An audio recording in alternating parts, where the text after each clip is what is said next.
Alô, família linda! Seja bem-vindo aí ao nosso canal. Vamos viver maçonaria. Esse amigo e irmão que vos fala é Jaigão. Meus irmãos, estamos aqui numa obra, fazendo aqui uma reforma na casa do nosso irmão Tiago, meu genro, que também é nosso irmão. Como eu falei pra vocês, só trabalho com a família. Eu e o meu pedreiro operativo ali, ó, meu filezinho. Tá agarrado ali, tá agarrado. Meus queridos, antes que a gente comece o vídeo de hoje, faça o seguinte: dê aquele tapa no like, se inscreva aí no canal, para que a gente possa chegar aí aos 1000 inscritos. Estão bem pertinho já. E uma coisa, eu falei para vocês, como prometi para vocês, que eu ia dar uma satisfação a vocês da nossa campanha de arrecadação para construir o nosso templo maçônico, né? Meus irmãos, foi arrecadado, acho que R$750. Eu achei uma quantia até razoável. Fiquei muito feliz. Mas quero dizer para vocês que desses R$700, R$250 ou R$280, a gente salvou aí um irmãozinho que estava em dificuldade e a gente repassou para esse nosso irmão. Eu achei muito mais salutar, muito mais virtude, muito mais vivência orgânica. Sei que muitos vão desaprovar nossa atitude, porque o intuito era comprar material para nós construir o nosso palácio, mas eu vi mais necessidade em ajudar o nosso irmão que estava passando por um momento difícil. Isso não quer dizer que esse irmão prontificou, quando ele melhorar financeiramente, ele vai nos repor o que foi contribuído por mesmo. E o restante, meus irmãos, eu comprei de tijolo. Eu comprei 650 tijolos. Já está lá no terreno. Quando eu for lá, eu faço uma filmagem para vocês, ok? Mostrando para vocês o que a gente já comprou e o que a gente fez. Beleza? Vamos para o vídeo de hoje. Meus irmãos, olha, eu tenho falado que nós estamos vivendo um momento muito delicado na maçonaria institucional, principalmente aqui no Brasil. E pelo que o andar da carruagem, pela vivência que a gente está observando, eu não sei se é um intuito organizado, não posso ainda fazer uma afirmação, mas eu estou percebendo que a cada dia a instituição tem fugido do que consiste os preceitos da maçonaria especulativa na sua construção de vivência tradicional. E está acontecendo uma transformação, digamos assim, perdendo-se os princípios do que consiste a maçonaria nos seus princípios de vivência e de organização para um processo totalmente, digamos assim, burocrático, né? Jurídico. Tem muitos irmãos defendendo que a legalidade de uma instituição maçônica nasce na sua questão jurídica, ou seja, estão assim aplicando a ideia de que é necessário que as potências maçônicas, para ter, digamos assim, realidade, é preciso que ela nasça com o CNPJ. Isso, eu já falei aqui em alguns vídeos meus, que não tem um princípio do que consiste de fato a estrutura para que venha existir uma instituição maçônica. Mas isso não quer dizer que não seja necessário, mas foge da realidade da construção de uma potência. Isso vai causar, e está causando na maçonaria brasileira, um subterfúgio para que alguns indivíduos, com mal intencionado em relação à ideia da maçonaria, criar potências maçônicas simplesmente com o CNPJ. E as potências autocráticas, segundo aquelas pessoas que estão defendendo essa ideia, está abrindo esse leque.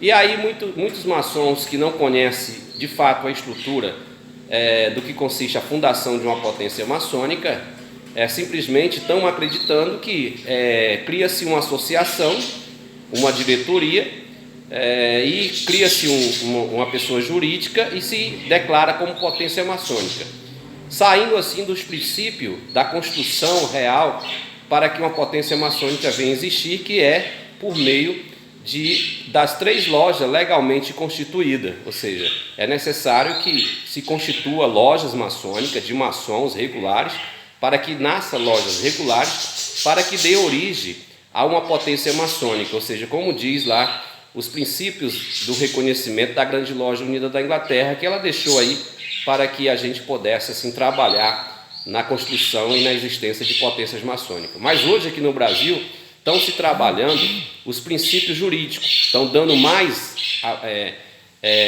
legalidade à questão jurídica do que os princípios da fundação de uma potência. Eu particularmente penso ao contrário. É necessário que haja de princípio a construção, como reza a tradição, de 3 lojas legalmente constituídas ou mais lojas para que nasça uma potência maçônica. E aqui eu deixo aqui para vocês uma questão filosófica, e mesclando assim a ideia maçônica. Veja bem, uma criança quando nasce pelos processos naturais, ou seja, um pai e uma mãe, né, 2 seres humanos, se fecunda ali uma gestação, e aí dá-se origem, né, por meio natural, o nascimento de uma criança. Essa criança existe? Ela existe? Acredito que sim, porque a existência natural, ela precede o que consiste a legalidade para que ela possa apresentar-se, né, em meio ao estado a qual ela nasceu. Mas isso não quer dizer que essa criança não exista. Isso não tira os méritos da existencialidade dessa criança. Não podemos dizer que essa criança ela não nasceu.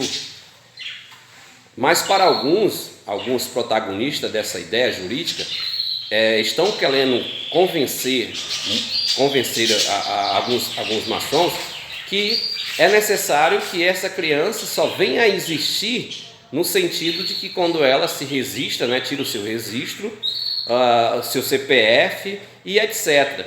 E esses protagonistas querem afirmar que essa pessoa, né, esse ser, só veio a existir mesmo de fato quando se criou o seu registro, os seus documentos e etc. Na maçonaria, eu posso aplicar essa ideia de existencialidade, de um princípio organizacional não diferente de um nascimento de um ser, de uma criança. A maçonaria não há necessidade para que ela venha existir uma potência maçônica, de princípio tem uma legalidade jurídica.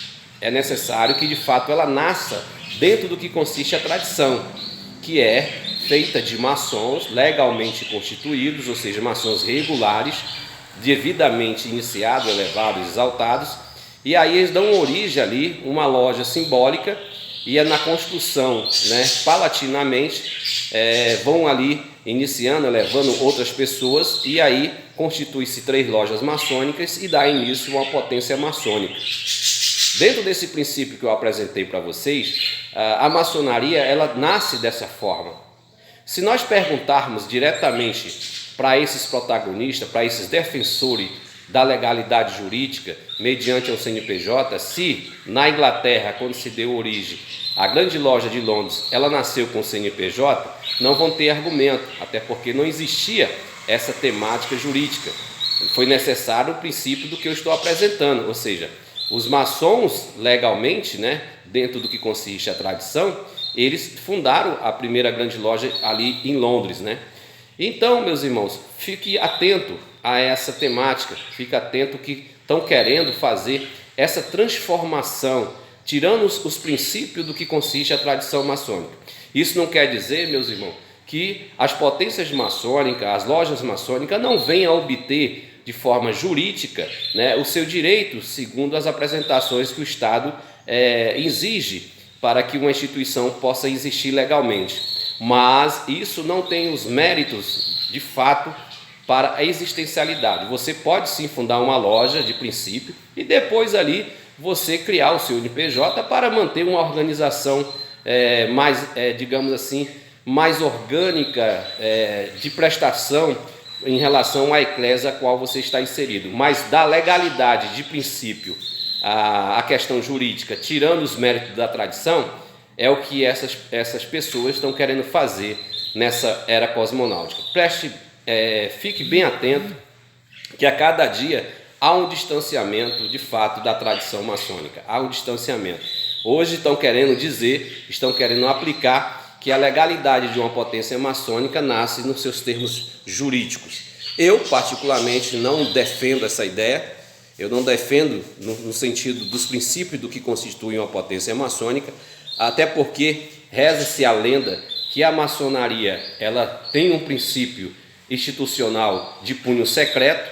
Então, quando se é uma instituição secreta, lá nos seus primórdios, não havia necessidade de se manifestar para o Estado, não é verdade? Então, não havia necessidade de fazer uma questão legal em relação ao que consiste a apresentação.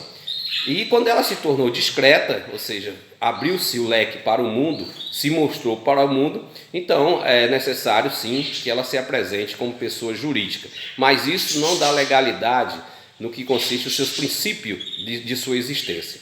Hoje querem aplicar isso, querem dar legalidade a um CNPJ, querem fazer com que a maçonaria se torne de fato uma empresa mercantilista.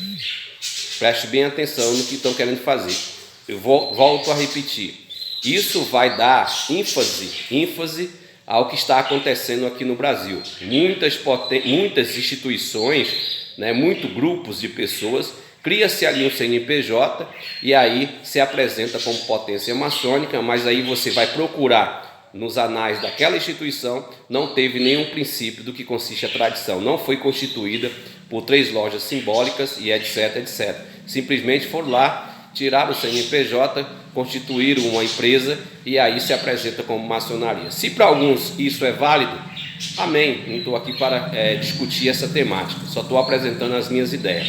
Eu prefiro acreditar que nós precisamos zelar pelo que consiste a tradição maçônica, ou seja, uma potência maçônica regular, tradicional e reconhecida, é necessário que ela nasça dos princípios do que consiste a maçonaria tradicional e especulativa. Espero que você possa ter entendido. Vou ficando por aqui. Te amo sem te conhecer.